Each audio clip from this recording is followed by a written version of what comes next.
Welcome to the Strength Athlete Podcast, episode number 27. We're excited today. We got Dr. Mike Israetel to join us. Going to talk a little bit about nutrition, a little bit about performance, a little bit about Renaissance periodization, get into some interesting things from there, and how they can apply to you as the casual, or I say this in air quotes, professional powerlifter. Before we get into that, just a quick shout out to the sponsor of the Strength Athlete Podcast, it's SBD USA. They have partnered with us to make it possible for us to put this podcast on the air. Literally and figuratively, or I guess just figuratively, keeping the lights on. But you can go to their website, get free shipping on an order of any size with coupon code SBDTSA, all capital letters. Just so you know, we don't see any kickbacks from that. That's just a cool little deal we have going with them, and we would love for you guys to support them because of it. All right. So our guest today is Dr. Mike Israetel. Mike, how you doing? Great. It's an honor to be on with you fine folks today. We appreciate that. It's opening up with a lie, I think, is the my classic routine. The best way to start a podcast. And we got Mr. Bodhorn and world champion Bryce Lewis. Hey, how's it going? So, I thought we would open pretty broad, just talk a little bit about, frankly, what is Renaissance periodization? Like broad spectrum surface, or let's say top level view, how would you define yourself or your brand? Yeah, so Renaissance periodization is just a company name. Nick Shaw and I started the company in 2013. Nick's going to kill me for not knowing that exactly. He's the CEO. I'm the chief science guy, basically. And we started it a while ago when I was in graduate school and I was in a PhD program for sports science. And Nick was a personal trainer in New York. We started it because we got so fed up with BS that was not science-based as far as getting people leaner, getting them healthier, and getting them more muscle. And we just sort of made a promise that we were going to start a company that, because we already had some like online training and nutrition clients, and we were just kind of like, we're going to do this in a way that we can sleep at night, and we're going to do it in a way to try to offer the best results to people. So, after a while, we started coaching so many clients we couldn't do it on our own, and then we hired more people. And a lot of them all of them, I guess, have advanced degrees in the sport and exercise and biological sciences. And everyone that we hire as a coach has a ton of experience themselves, getting in shape themselves. Almost all of them are competitive athletes in one facet or another. And then after about a year or two, I suppose the least politically correct way to explain this decision was we got really tired of explaining to people why we weren't dieting them into the next fad that they were asking about. And like, so what's your approach? Like, we just read the literature and use our best experience. We got tired of saying that. And so we wrote a book called The Renaissance Diet, which was a huge ripoff because there is no Renaissance diet. It's just an explanation of all the proper features of a scientifically applied functional diet that, for the length of a book. It sold super well, and it got a lot of people sort of thinking about us maybe, and then we got to coach more people. At that time, I had devised a way that we could automate dieting to some extent, and that was the birth of the diet templates and the proto-birth of the diet app. And now, years later, we have 20 some odd coaches. We have dozens of digital products, a bunch of books about diet and training and recovery. And we also, just as of several days ago, have an Android and Apple app that automatically does your diet for you and takes all of your weights and measurements, adjusted on the fly, and gives you the results you may be looking for. So, ta-da! Nice. Got all that in one sentence.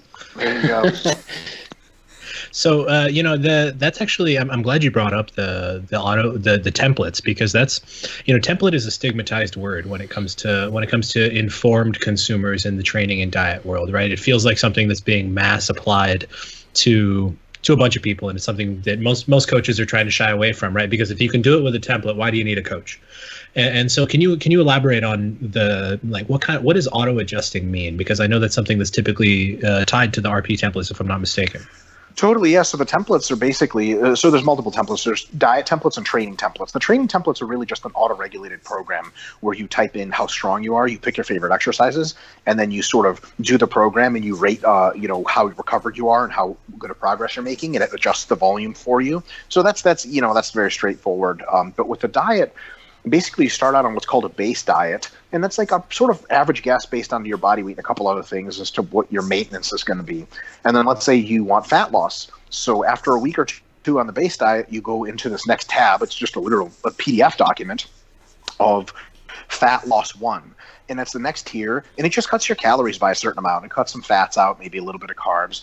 And then hypothetically, you'd lose some weight on that for some time until your body weight got low enough, your metabolism adapted, or you just genetics are such that you barely lost any weight on that. And if you stop losing weight at a certain rate, you just instructed to move on to the next tab, which is a more rigorous cut of calories. It's really just caloric reduction applied systematically over the course of 4 phases. So you go from base to fat loss 1, fat loss 2, and fat loss 3. Fat loss 3 is just not a whole lot other than veggies, protein, and some minimum carbs to keep your ass upright. And if you don't lose weight on fat loss 3, you're probably like really over dieted or of extreme body composition or just genetically in a very few percentage points. And then we almost always say it's probably time to seek out a coach. And there's a lot of template can't do, most things it can't do. And so those templates, because they're like a really good general approach that just essentially programs multiple meals throughout the day of relatively healthy foods in logical structure, and it cuts calories as you lose weight to adjust, or it increases calories as you gain weight. It just works for like a huge swath of people that have like pretty good experience dieting themselves. They look at macros and they're fine. And that's not everyone, but it's enough people for it to be a pretty successful product. And now we have an app out, and it's actually way cheaper than the templates, and it becomes more advanced all the time. The app does almost exactly that, but in a way more advanced way that it actually makes the adjustments for you every week. And you don't have to think, because with the old templates, you have to think like, okay, am I losing weight at the appropriate rate? And it gives you a range and everything. It's not rocket science, but like, a lot of people don't like to think about much of anything. I sure as like if I took my car to the mechanic and he's like, so what do you want, this carburetor or that? I'd be like, bro, like, can you just do your job and tell me what I want? Because I have no idea. So the app does that, and it basically adjusts for you. So all you do is say how much you weigh now and how much you want to weigh in 12 weeks or whatever, and it just sort of titrates your food for you. And that's a really cool approach. The thing is, it just straight up does not replace a coach unless you have a macros coach who's just an Instagram person who puts up pictures of their ass and sends you like 3 numbers a week. And then you don't really have a coach at all. You just have a really shitty computer program with way too much excess matter, right? So the templates and the app are great if you know what you're doing, you got your own swag going, and you just want some guidance, like some scientific, rigorous guidance for something to be like, eat this and you'll get the results. If you need social support, which is huge, if you need accountability, which is huge, if you need insight, if you're a competitive athlete who like really needs the edge of super fine adjustments, you need a coach. You can get one at Renaissance Periodization, but you don't have to do that. You can go to 3DMJ, you can go to 20 other really awesome evidence-based companies that have amazing coaches. That counterpoint to that is there's a lot of crappy coaches out there. So it's still, I want to say, the templates aren't as good as a coach. They're absolutely not even close to as good as a great evidence-based coach. They're probably pretty decent compared to shitty coaches, though. So that's my spiel. I don't know if that makes any sense. I'll throw this out there too, that that company, the Strength Athlete, does include nutrition with their coaching. So I'll just include that as a side mention. There you go. So the Mike, adjustments there. Yeah, go ahead, Eric. The adjustments there are primarily based on caloric intake. Is there any that encourages a change in daily energy expenditure? Oh yeah. So like the templates have multiple. They have like 3 or 4 levels of daily energy expenditure. So we have like rest days, light days, moderate days, hard days. The app integrates all of that. It does ask you. The app actually goes by workout difficulty and duration, and it has a separate function for your daily activity. So it's way more advanced, but it absolutely accounts your daily energy expenditure. So it doesn't just crap like 1 calorie number at you. Both the templates and the app, it's already like a pretty intelligent program at the start. But the real beauty of it is adapts as you go. So even if it's kind of like not such a great guess when you start, there's people like Chad Wesley Smith. Like Chad Wesley Smith weighs 150 kilos. He eats like a normal person. It's the weirdest thing I've ever seen. I eat more than Chad Wesley Smith. I weigh like 100 kilos less. Doesn't make any sense. So, if you're him, the app catches on pretty quick, and then it's a really good diet like a week or 2 later. Whereas right offhand, it could be a crappy guess. So, Gotcha. That's cool. I wanted to have a follow-up here. When I first started learning about Renaissance and templates and stuff like that, and I'm actually working with Nick off and on, depending on how adherent I am. There's like a list of protein sources and carb sources and fat sources that are probably motivated to just limit the number of options from infinity down to here's a handful of proteins and carbs and fats that will work for you in any given thing. And I think that's wonderful. And I just want to kind of first off double check that the logic of that isn't that these foods are special. It's just kind of like to give people a controlled selection of freedom, but not infinity. And the second thing there is looking at the RP group on Facebook and stuff like that. I feel like a lot of people, I don't know, they hyper analyze things and end up making more fuss about something that isn't. Like, is quinoa a protein or a carb? Like, how do I count things? And just, what's your experience with that? Yeah, that's great. Well, first thing, let me just dispel this myth. The foods we have picked in those categories are magical foods. They're patented by RP. They're grown in our own farms. We actually have farms. They're hydroponically farmed on the moon. And it's not oatmeal, it's RP. Oh, there's a little tiny registered trademark there. So if you eat these foods, you'll never get fat. No more disease, folks. The future is now. Man, I wish that would be so sweet. So can we leave with that in the podcast? That's it. Boom. We're like, that's it, Dr. Mike. Thanks for coming on. So it's absolutely true that there's nothing magical about those foods. And as a matter of fact, it says right under there, or any other foods that fit roughly those kind of macro guidelines. I will tell you this. It's definitely true what you said, that it's designed to sort of keep you from going nuts and give you some workable options to start with.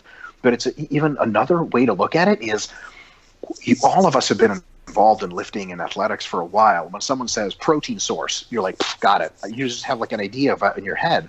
A lot of the people that come to RP, they just don't have that much experience with dieting or just have done fad diets. And you're like, all right, lean protein source. And they're like, all right, you get one of two answers. One is I don't know what that is. Or another answer is so just chicken breast, right? Or just chicken breast and tilapia. And you're like, there's 150 other ones. Let's just throw 20 at you and you can start with those. And a common question is can I eat stuff that's off the template? If you account for the macros, absolutely, we totally encourage it. We're not really creative at dieting. Geez, we're a bunch of engineers, basically. Who knows? There's tons of other foods, and people in the RP group on Facebook, they're always sharing recipes and stuff like that. I tried this. It's great. Lori, our chief financial person, interestingly enough, does a bunch of cookbooks that are super healthy recipes. And geez, I don't know what half that stuff is, but people love it and they make it all the time. So it's absolutely not like you got to eat these foods. It's just options to give people a real world start. And if they want to get fancy later, they can.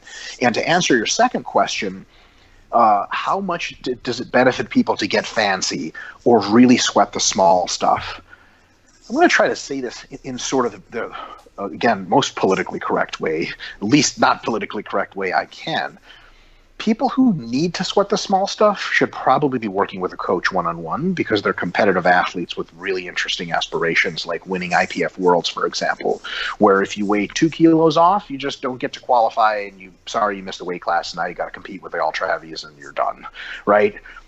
That people who are most of the time the ones doing diets, especially from something like templates, it's good to have some workable rules quinoa, or I don't know, oatmeal's definitely not a protein source. Okay, peanut butter is probably mostly a fat source, so don't count it as chicken breast. But outside of those basic rules, it's that application of consistency and caloric restraint over weeks that gets you the results. And some people literally so I've been eating peanut butter with my fats, but I'm switching to olive oil. What do you guys think? What can we possibly think? There's nothing to be said. There's just zero research to even suspect that those two would affect your body in any meaningfully different ways. And the thing is, if you're not losing fat or weight, clearly you need to eat less. The app takes care of that for you automatically. The templates, you just move on to the next tab. There's no way that you can pick foods in such a way on the Fat Loss 3 tab, which is the final template tab if push comes to shove. There's no way you can make food choices there that's still going to be a ton of calories. You're basically halfway starving at that point. You're healthy still, but it's pretty close. So it's one of those things people... I don't know. I want to say, and I'd love to get your guys' feedback on this because all of you are very experienced coaches. I don't know if people so much love sweating the small stuff as maybe they think they have to get success.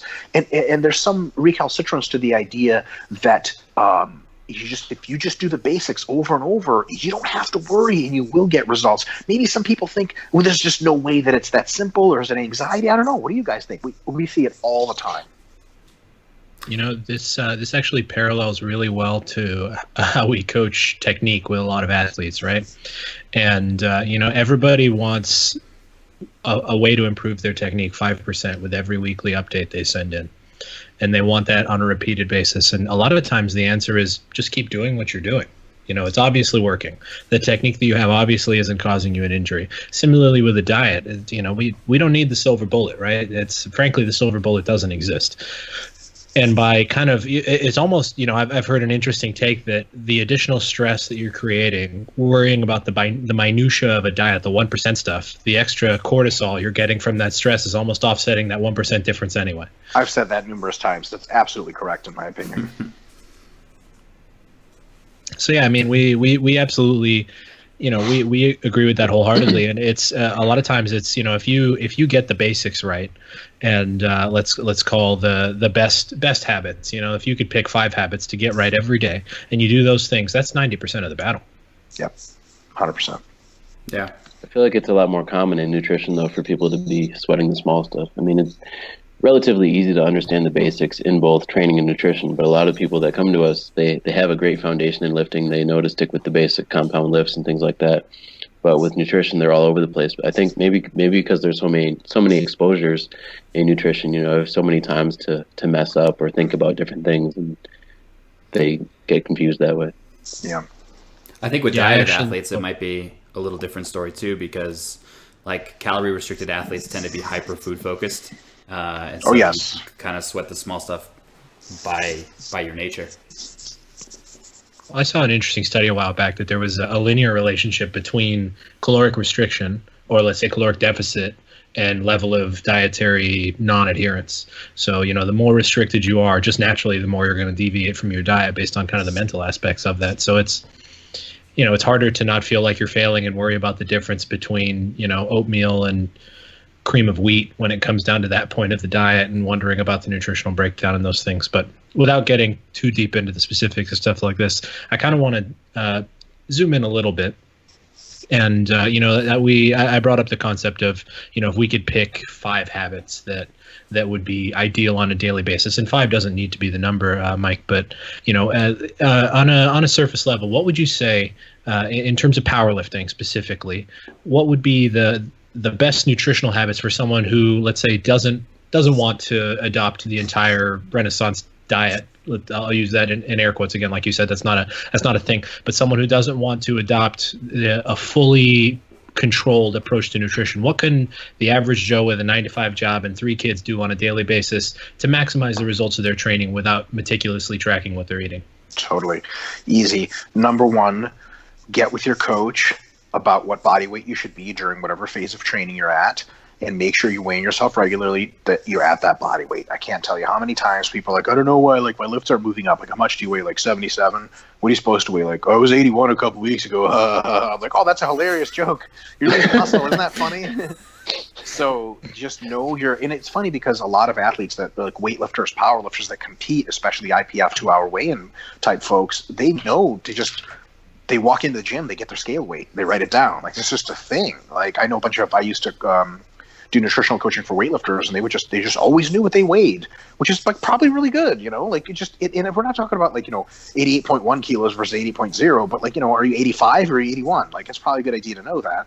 And if you're not whatever weight you are, or you're not whatever weight you should be, eat more or eat less to reflect that, and establish like a weight homeostasis. Just your weight should be like relatively even, just small fluctuations.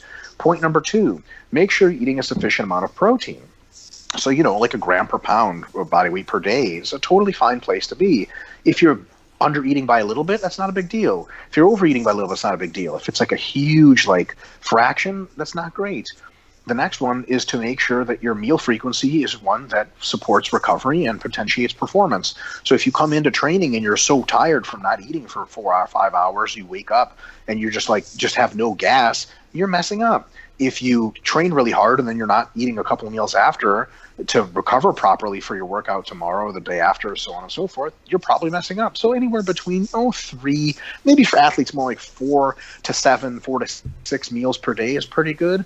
And I would encourage people to get habitual with their meal times. There's been quite a bit of research to say that's a good idea. And also because you're an athlete and a power lifter, I mean, look, it doesn't matter if you have energy at 2 p.m. If your squats and deadlifts occur at 12 p.m. every Monday, Wednesday, Friday, that's when you got to have energy. So if you wake up and it's 9 a.m., usually breakfast, and you have energy at 12, if you skip breakfast and just decide, man, I just don't want to eat it today, or just not in the habit of eating it, you're going to just have a lot of inconsistency with your performance, which especially think, if I understand something about the way you guys coach people, you expect like a certain amount of baseline consistency for you to run your plans on. It's a planned training. It's not just like sort of by accident people show up and like, oh, I guess you won't be performing today. You suck. Just do something else entirely. Like, we'll just do body weight lunges. Like, this is not a thing. So establish your daily calories, and you know that by your body weight. Get plenty of protein and get a decent meal schedule going. And then within that, get enough carbs, to recover from training. Plenty of fats too, if that's what you like to eat.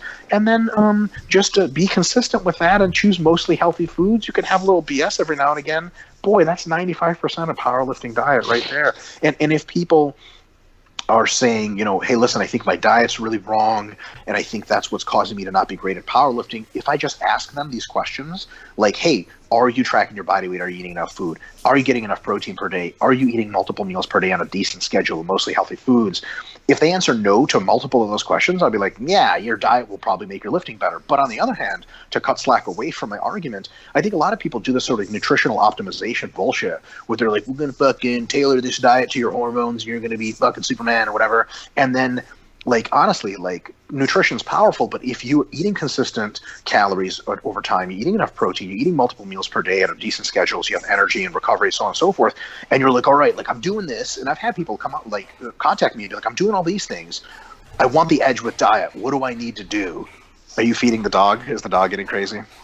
Oh, she's drinking some water right now. Drinking water, it sounds adorable. like, yeah. I'm muted.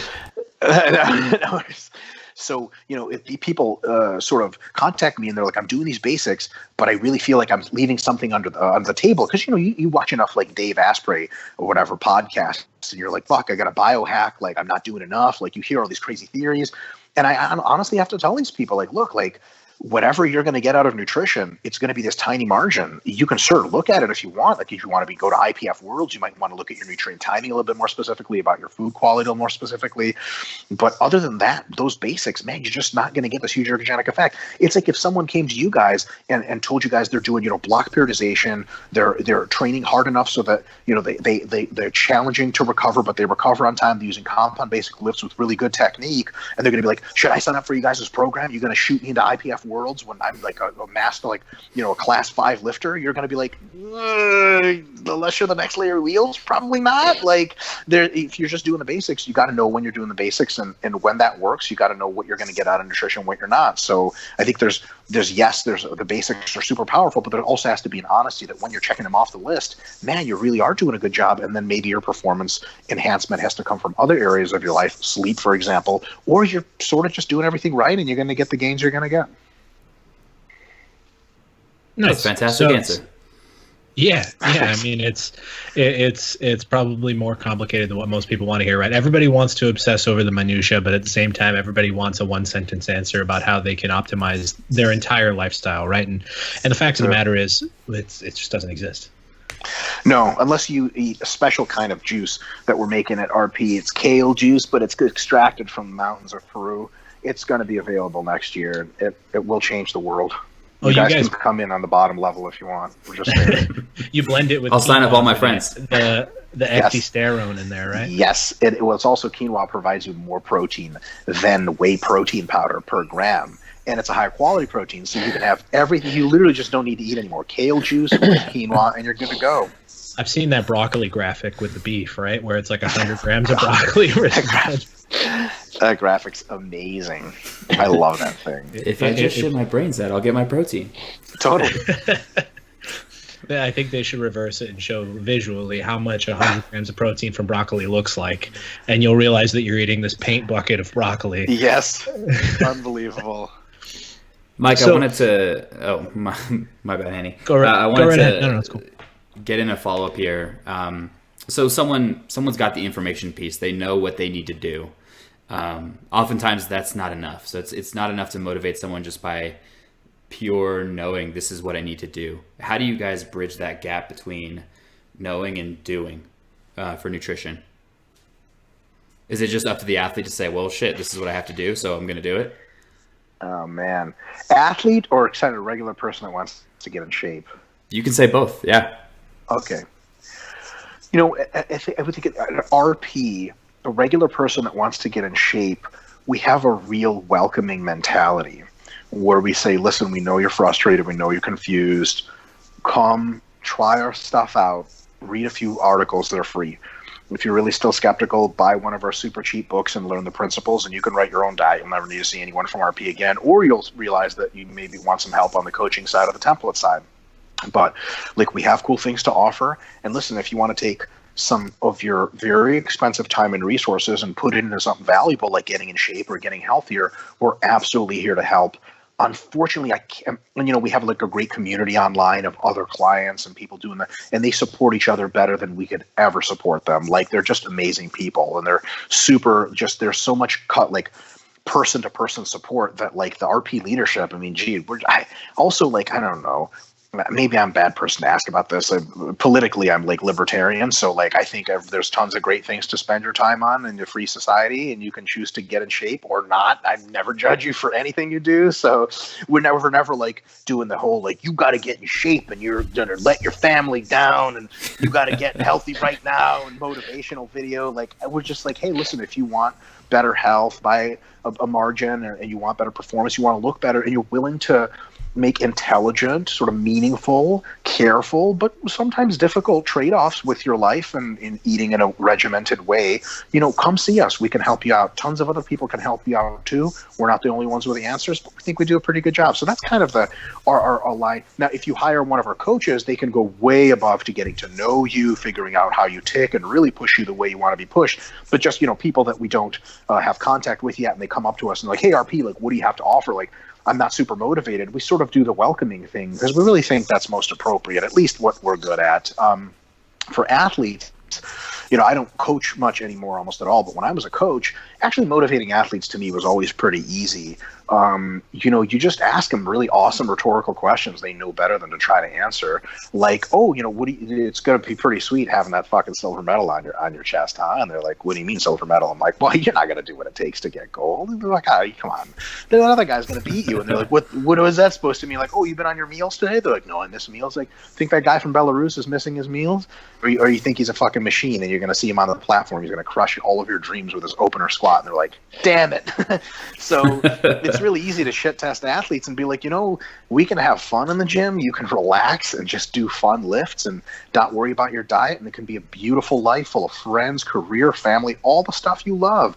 Or we can sprinkle a little bit of IPF Worlds in there. But the thing is, when you start sprinkling, you know, are you going to IPF Worlds to just have some fun, maybe qualify? Or are you going to try to win everything for country, glory, and for yourself? And if the answer is the latter, which 99% of athletes know they have to say that latter, let's put it in, man. And you basically give them the machine talk. Like, what is the athlete you fear the most competing against? And the correct answer to that question, by the way, is a cold, calculating machine that doesn't care about pain, doesn't care about inconvenience, will eat shit if he has to, eat fucking rocks in order to beat you at everything you think you're good at. I don't want to go up against an athlete like that. How do you do that? Well, you become that person. So when they're saying like, oh man, my diet calls for this, but I don't feel like it. Well, I don't feel like winning. And they're like, well, I feel like winning. Well, you better eat the fuck the diet says. And they're like, shit. And every now, you know, how often do you have to come to Jesus talk with people? Probably not often if they're real champions. If they're not so much and they need more pushing, more often. I will say there's a law of diminishing returns there where you have to give that talk. I'm sure you guys have worked with athletes in the past where you have to give something like that talk once a week, and at some point you're like, this bro, I just fuck this, I don't know, you really want to keep doing this or not? The cool thing is there's like, you know, sport, man, it's all a game. Like, let's be honest, we're not saving the world. This is literally a game. Like, it's for fun. And you know, people get so caught up in it and be like, I have to do this. Like, you don't have to do shit, don't worry, there's 18 other lifters that want your spot. You can do anything you want and be totally happy. So if this isn't you, don't give it 100%. But if this is you and you want to be a winner, yeah, probably should give it a high degree of percentage at least. I don't know. Those are probably really shitty answers. I'm really bad at this part. No, I think that's a great answer. You kind of you're going for the Ivan Drago approach as opposed to, the Rocky at the beginning of Rocky 3 approach. If any of you have seen those movies, you would understand that. Brilliant analogy. I think that's the greatest thing this podcast has had so far. Any reference to Rocky 3 versus 4 is incredible. Well, I mean, you can even say Rocky 3, right? First fight versus second fight with Clubber. But I'm a big fan of the Rocky movies, so I love those analogies. But I find a lot of people haven't seen them these days. Dude, I used to be a professor, and I was a professor in Temple in Philadelphia, and I would make analogies to the Rocky movies, and half the students were like, huh? And I'm like, raise your hand if you've seen Rocky, and half the hands wouldn't go up, and I'm like, all of you, bring your passports to class tomorrow. We'll be ripping them up in front of you. You're not Americans. I don't care what you think. I came to this country in 1991 from Russia, and I immediately saw all the Rocky movies I could, and that was my citizenship exam as far as I'm concerned. So it's like, oh man. And by the way, so real quick, so I guess it's not on topic, but barely. When Sylvester Stallone in the second fight against Clubber Lang, when he's taking the hits and he just pushes his face away at the end of a round, he's like, "You're not so bad. You're not so bad." And Clubber walks away. He's like, "You're crazy. You're crazy." And you knew like Clubber broke. Like that's what broke him. He's like, "What the hell? Like this guy just doesn't care. Like I can't do this." And it was like, oh my god, every time I see that, I don't like to watch that scene around people, because I feel like people can feel my chills, like my hair standing up, like I just go train right after that shit, punch my friends in the face. Yeah, no, I mean, absolutely. And you see that sometimes. You can watch that in some MMA fights these days. Someone just getting absolutely brutalized, and they stand back up and they're like, "Come on, let's go." Yep. And it just pulls the spirit right out of people. Rough. I've been in jiu-jitsu matches like that where you're like, well, clearly this person doesn't want to lose. They should, but they don't agree with that. So I'm just going to stop trying because that's it. Actually, I'm glad you bring up the jiu-jitsu. I've gotten into that myself lately, and it's a very challenging sport, physically, mentally, in terms of cardiovascular needs.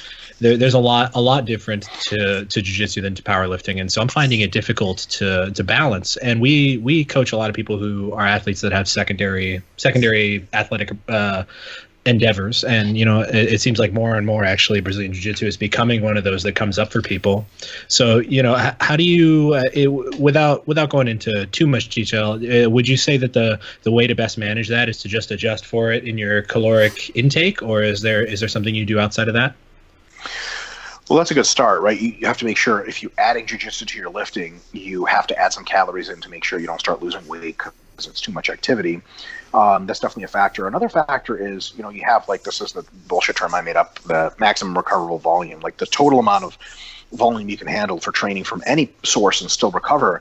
That's a finite number at any given moment. And if you're already pushing it super hard with your powerlifting, you might, by just simply adding jiu-jitsu, exceed it and then really get into trouble with being able to recover and being able to improve, and your chance of injury goes up. So what ends up happening is when people are typically, let's say they're 5 days of lifting, and they're like, hey, I want to start jiu-jitsu, what should I do? My usual answer is drop down your lifting to 3 days a week, put in 2 or 3 jiu-jitsu sessions, and see how you respond.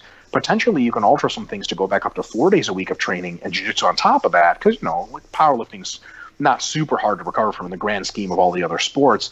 But don't just add it, because just adding it could exceed your ability to recover and really put you in a really bad place, especially with injuries. And another thing for especially lifters transitioning into jiu-jitsu, don't use too much of your strength in most of the situations in training, because number one, that won't teach you a whole lot. You're supposed to be learning technique. And number two, it's going to tax you so much. It's so fatiguing to really grit in there that you're going to interfere with your lifting a ton, and you're going to increase your chance for injury a ton. So if you just started jiu-jitsu and you come from lifting, trust me, you're already stronger than most jiu-jitsu people. So you don't have to grit, because you're not going to get stronger in jiu-jitsu. Try to do as much good technique as you can, with maybe cap your strength at 50% during your training, and you'll get great technique instruction. And listen, before a competition, you can really lower your lifting, dial up how gritty you get, how much strength you use in your training. There'll be a sport-specific adaptation there to move at those paces and with those resistance levels. Compete, deload, and revamp, go back to easier jiu-jitsu training, more technique focused, and back into harder lifting. And I think that solves a bunch of problems. So I definitely wouldn't approach it as like, all right, same lifting as always, and I'm going to go into jiu-jitsu and just try to smash people. Like, eventually there's a time and a place to smash, but it's not right away, which sucks because you're going to be getting beat by way weaker people that are even just slightly more technical than you. And you're like, man, if I just use my strength, I could fuck this person up. Like, yeah, so what? And then what would you learn? Like, there's no scoreboard on your fucking gym wall, and where you train at one, there for sure isn't, of like people I've beat in the gym. Like, what does that even mean? You're there to learn to get better at jiu-jitsu, because there's always a guy like Jiva or like Wellington to put you in your place if you fuck up. So yeah, Wellington and those Wellington's 17-foot long legs, man. Is the only person to triangle me in the last year. So many have tried. He just doesn't care. He's like, boom, and I'm like, ah. How funny is that? Yeah. Yeah, and I mean, I think that same parallel approach applies to everything. It's like periodization applied to different training modalities. And as a interjection, going back to something you mentioned, I hate you for inventing the term MRV. I've had to have so many conversations about MRV with athletes, like, oh, I think I'm above my MRV. I think I'm below. What is MRV? How do we find MRV? And it's like, dude, it's a moving target that we're trying to shoot at from a moving truck and with a blindfold on. You know, it's like we can always just try to train more and figure it out. But for sure. Well, people like to overthink things, going back even further into earlier into talking nutrition. And boy, do they have no problem being like, oh, MRV, that's another thing I can overthink. and people have asked me like, okay, so I think my MRV for back is 18.5 sets per week. What do you think about that? I'm like, what the hell is that? Well, how do you do that? Like, I don't even know how to conceptualize that. So I think MRV is like best applied to most people as a very general concept. First, as a realization, you cannot train infinitely a lot and still recover and improve. Because if that was the case, we would all just double our powerlifting volume and do like Bryce did and win IPF Worlds. But unfortunately, that's just not the case. Like, it would be sweet. So, and then there's different people recover at different rates and have different abilities to recover. Some people, I'm sure you guys have trained some female athletes where you like write the program and you're like, how the hell is she not dead? Like, how is this possible? And then for like larger male athletes, you're like, this guy's a wuss. Like, really, 2 squat sets per session? This, like, I could just do this as a warm-up and be fine. You just have to realize different people have different recovery capabilities.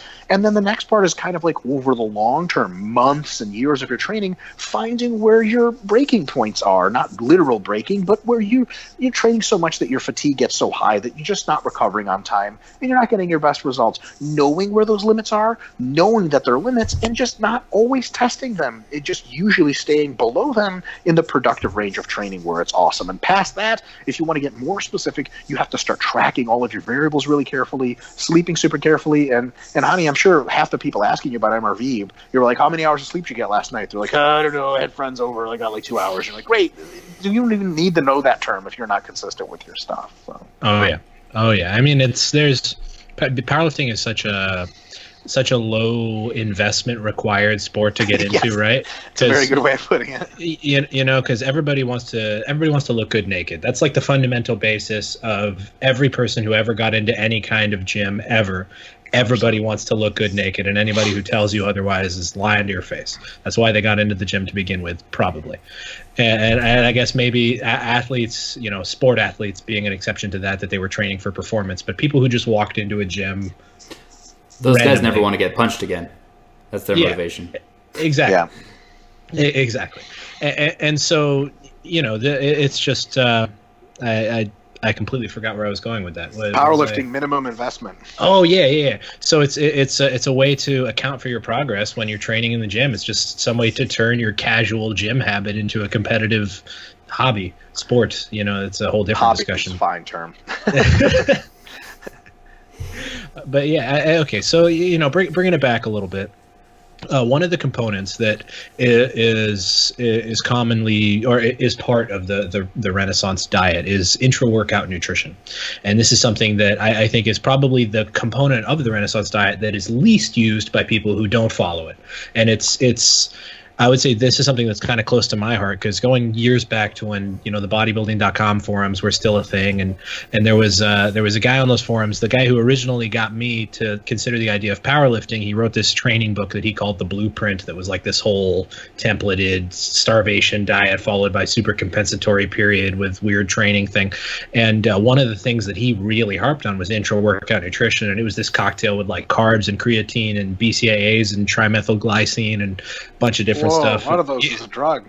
I'm just kidding. let's not talk about that part. But so it was that really kind of, in my mind at the time, really stemmed on the importance of intra-workout nutrition. But since then, it's kind of just casually coasted off in my priority list. So how important would you say that is, and how can we utilize that in a manner on a daily basis for a reasonable cost to improve our performance?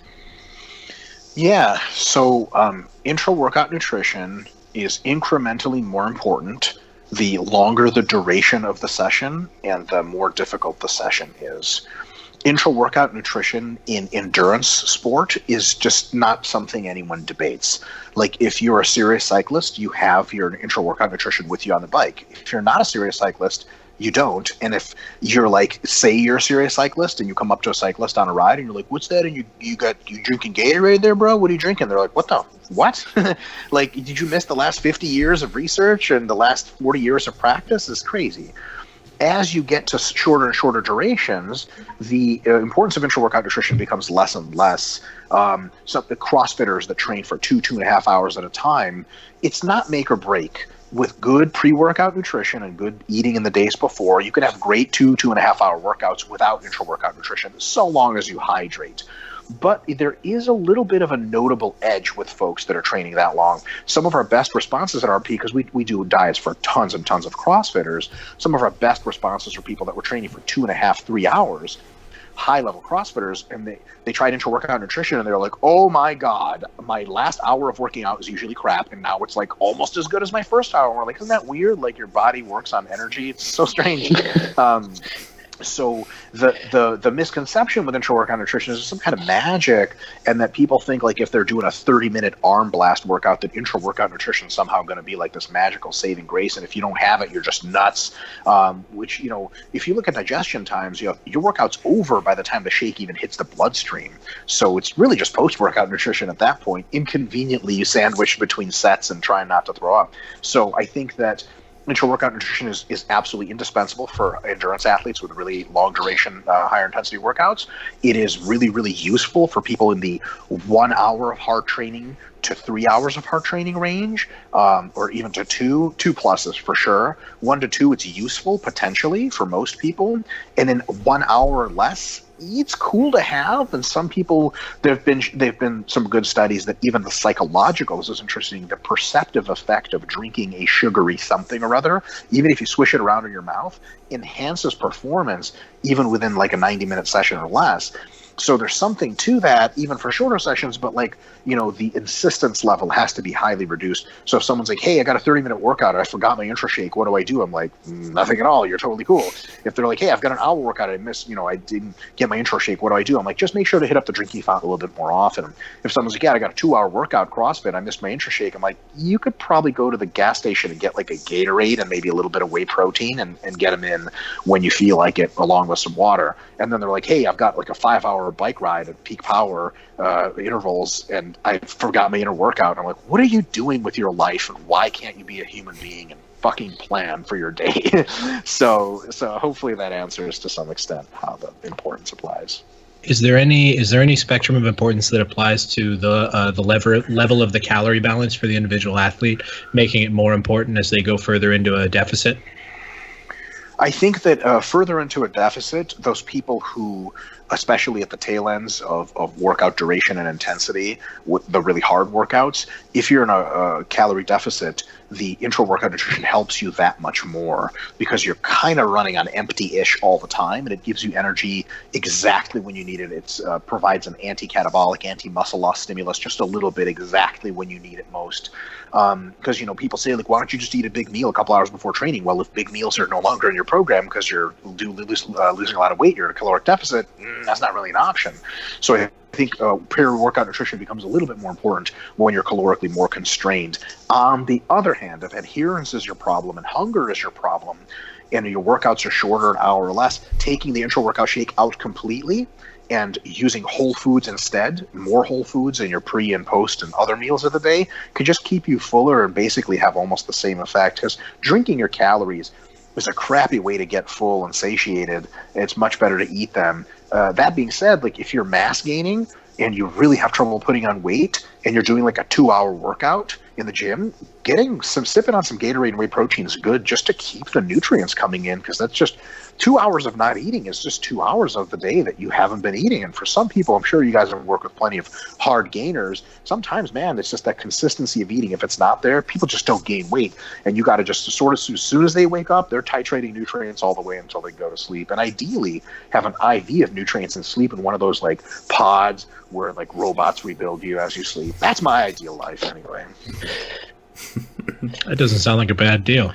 No, it doesn't, right? I saw your eyes moving back and forth. You're thinking it through. You're like, holy crap, when can this be a reality? I was imagining an iron lung from like the Nice. polio era, you know? That's, a little, what is that called? It's a hipster thing, a steampunk kind of version of that, I guess. Yeah, exactly. I was looking for like, Fifth Element rebuilding the human body in a pod kind of future, but, different strokes. I get down with the Fifth Element. Going for the more gentrified approach, I see.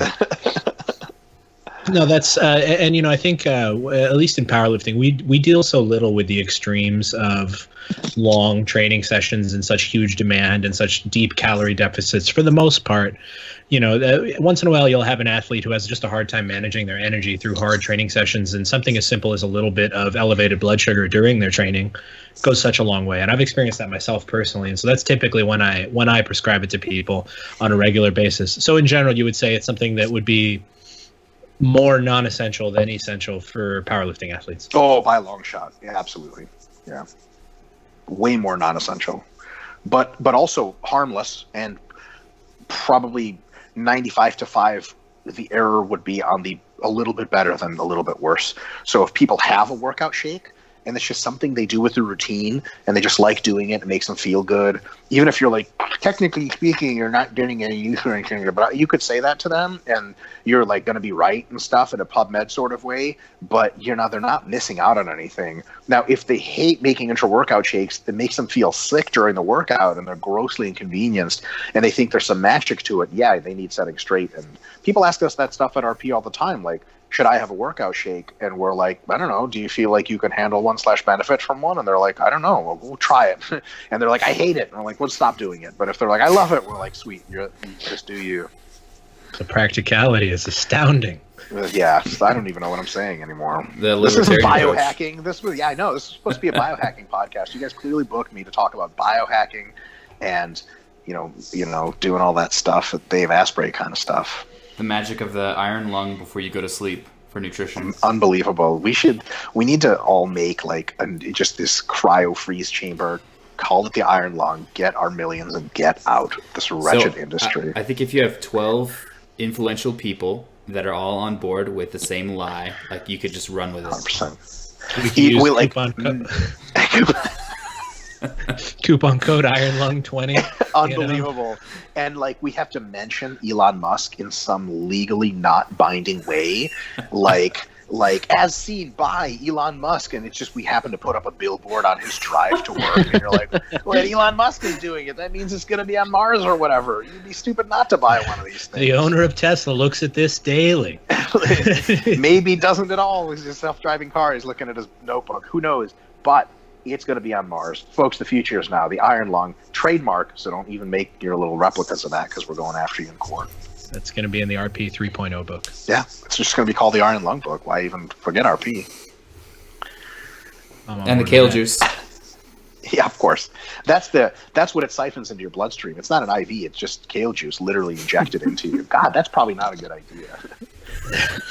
Folks, don't do that at home. The immune system does not like external molecules of a large size. That's Mike's secret. He's been injecting kale juice for years. Shut up. Shh, you better edit this part out, man. I don't want people getting as jacked as me. That's nonsense. That's for me only.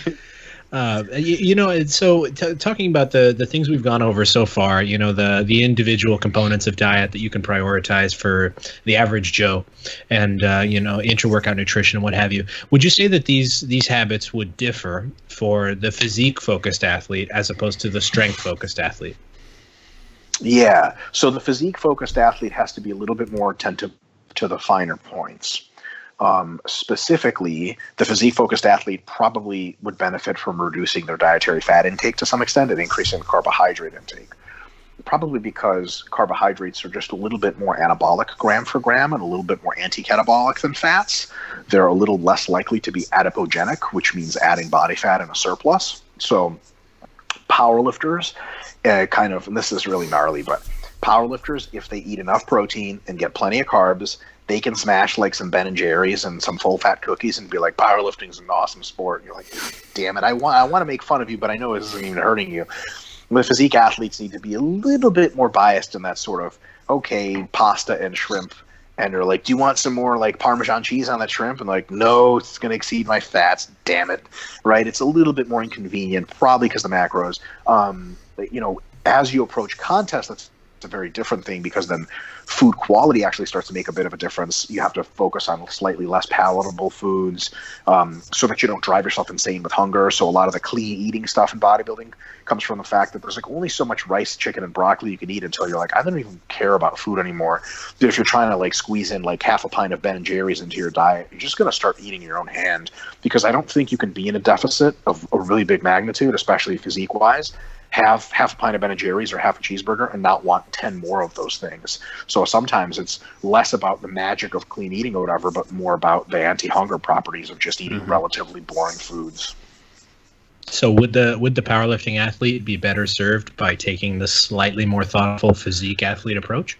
Probably not in any measurable way. Like, if you're meeting your, if you're in a hypertrophy phase, and you're trying to add lean body mass, or you are in a fat loss phase and trying to conserve lean body mass as a powerlifter with relatively high volume training, yes, biasing yourself into the physique athlete way of eating just by a little bit can absolutely modulate your results a little bit into the positive, totally. But for most of your general strength training and peaking training, adopting a more bodybuilding-like eating pattern as a powerlifter is, going back to one of your earlier points, is to some degree a waste of time and to some degree negative use of time, because nothing relaxes you like a pint of Ben and Jerry's in the evening. And if you have to do all this powerlifting work and you have to go to school for your master's program and you have to prepare to travel for worlds or nationals or something, and on top of that you have to eat this boring, terrible food, and you never feel like you get a psychological break, or it's just all adds up, right? So if powerlifters want to eat a little BS here and there because it's totally fine from a physiological perspective, I think that's probably the way to go. Mike says eat Ben and Jerry's. I'm taking notes. Yeah, I'm actually sponsored by both Ben and Jerry independently, and they pay me to say this kind of stuff. That's I could sign up for that kind of sponsorship. Yeah, it'd be nice, huh? Mike, when it comes to individualization and stuff like that, have you seen any reason to believe that on an individual level, some people can be more benefit more from a high carbohydrate versus a high fat intake, or is there just too much noise in the system to find any meaningful stuff there? Probably. There's almost certainly some variation there that's meaningful between major races. So people of African ancestry versus Caucasian ancestry versus East Asian ancestry. I'm not really sure if there's any meaningful difference, or I'm just not aware of any, between people of African and Caucasian ancestry. But East Asians seem to handle carbs better. And like using my training partner as an example, Charlie Jung, he is a 260-pound Korean man, which is just a very interesting thing to see in general. This is probably 1.5 more of those in the world. And he is completely fine eating 1,000 grams of carbs per day. He doesn't complain about it. He doesn't fall into a diabetic coma. But if we crank his fats to much over 120, he gets like legitimate digestive difficulties. His GI tract just throws up the middle finger and stops. And it's like, what the hell is this? And then it's really hard for him to get the needed calories for him to recover and to support that level of muscle mass. Where on the other hand, for a lot of other folks that are not as carb sort of, I don't want to say tolerant or something like that, with enough carbs, they just start to fall asleep all the time. And they're like, wow, this is crazy. And if you feed them more fats, it's just, for lack of a better term, just really convenient for them. And the food, get out of here, iPhone. Sorry, I'm doing this on my iPhone.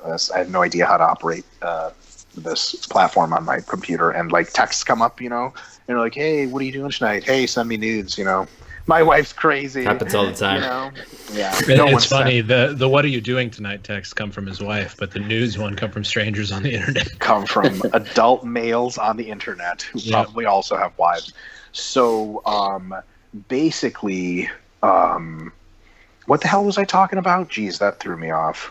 How Charlie can eat 1,000 grams of carbs. Yes. So in any case, for some people, there's this inability to handle fats digestively, and for some other people, there's the sluggishness and just inconvenience that comes with high carb diets.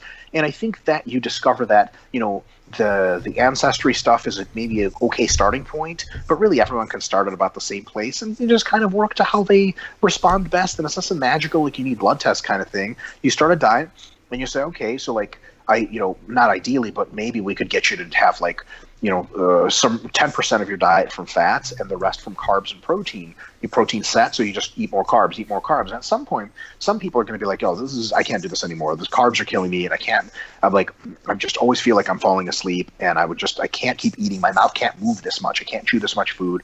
I need out. I want fats. And sometimes people have, sort of poor hormonal responses where you drop their fats low enough, their sex drive depreciates. They start to get really hungry for fats. Like they're hypercaloric, but they're like, I could eat a jar of peanut butter. And you're like, okay, you're clearly not getting enough fats. So those people, you just titrate in more fats and they seem to establish an equilibrium somewhere, and they're totally cool. For other people, it works the other way around, where you start with more fats and they're like, oh my God, this is knocking me out. You lower their fats, increase their carbs, and you're like, they turn into a machine. So yeah. I think that the difference is really small, and it's discoverable over weeks and months of slow experimentation. It's not like you get your DNA tested and you're like, that's it, carb blueprint, baby. We're going to just siphon carbs in and you'll never eat another fat again. I don't think it works like that for most people. Yeah. So starting with genetics sounds a little bit like biohacking to me. You know what I've always described as people, like when I fly and people are like, oh, so what do you do for a living? Like the guy sitting next to you, I just say I'm a biohacker. It sounds cool. It has the word hacker in it, and the iron lung. I just go right to the iron lung pitch. I'm like, listen, are you ready to go to the moon and to Mars and to Jupiter and everywhere else? And they're like, what? And I'm like, the iron lung. Here's my card. Call me. Don't call me. I don't care, because we're getting rich and you can join us if you want. So I'm gonna bring us to one last question here before we wrap up. Is it about the iron lung? I got one more too, because I don't want to hear it. Eric, you go ahead and go first, Eric. So I had another question on the topic of individual differences.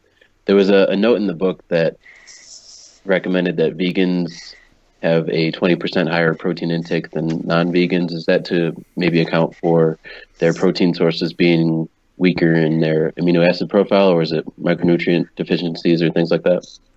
Mostly the former. Yeah, so Renaissance Diet Book 2.0, shameless plug, just got published. It's an amazing. I'm gonna Donald Trump this one. It's an amazing book. It's the greatest book ever. It's the only book on diet you'll ever. I had a small hand in writing it, so it's amazing. So that's my shitty Donald Trump impression. I need more hair for that impression to be any good. I don't think so, actually. Yeah, well, that's true. I probably have more technically, definitely more body hair. Good smaller hands and more porn stars in your life. Those are the things you need. Man, you know what I'm saying? I'm not gonna say no to that. You take these hands, baby. It's a fair trade. So basically, I think that if you were real particular about it and you supplemented very well and you chose very high quality sources, a vegan would need almost the same amount of protein as somebody who is an omnivore. But if the average vegans tend to be people who like to eat a variety of foods and not just be these calculating machines, which is totally understandable.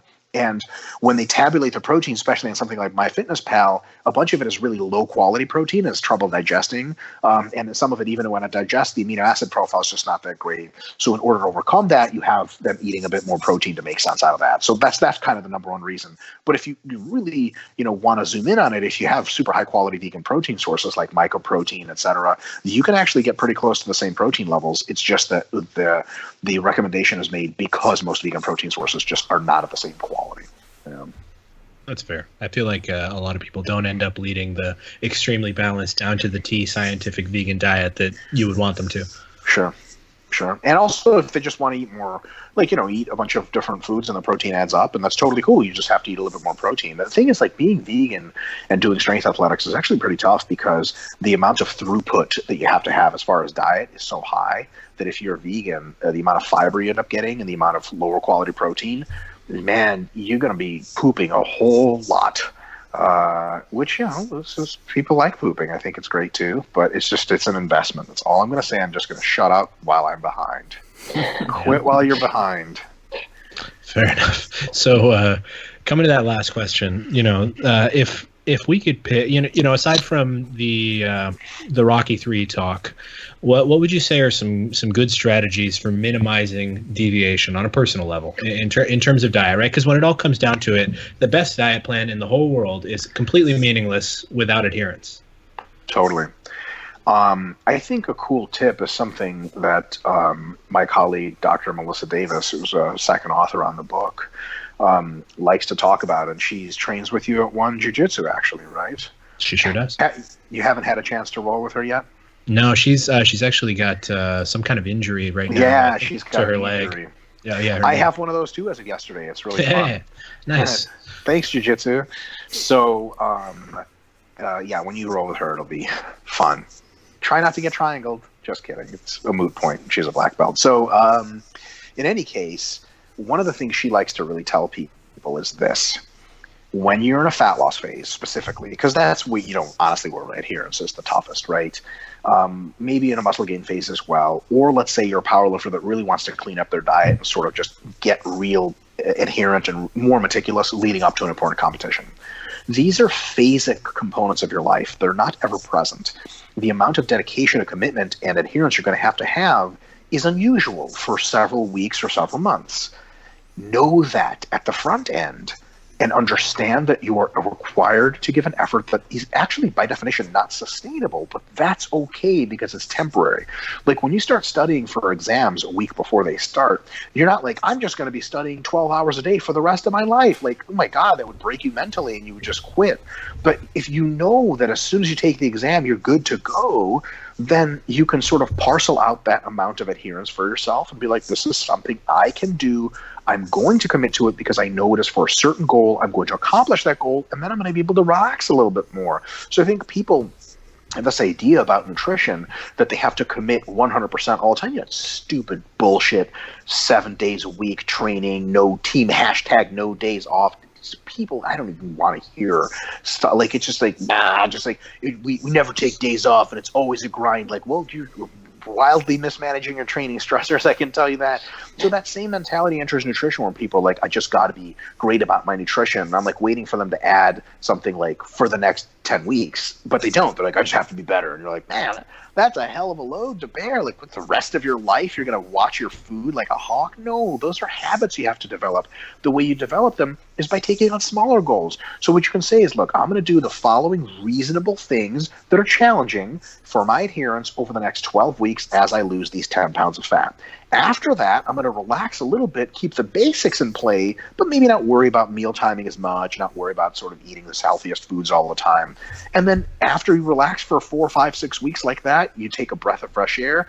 You're like, man, I actually kind of miss being really habitual and adherent. And then you go back into another dedicated phase. So I think thinking of it in that phasic approach really allows you to have adherence, because then when you're quitting, you think about quitting. It's not like, okay, I just can't do this anymore. I can't give up. I can't live like this. Pause. You're not living like this. This is a temporary condition you brought on yourself. You're a willful person. You choose your destiny. You chose to do this. Let's just fucking get it done. You know how many people walk out of their jobs in the middle of the day when a project management gets really hard?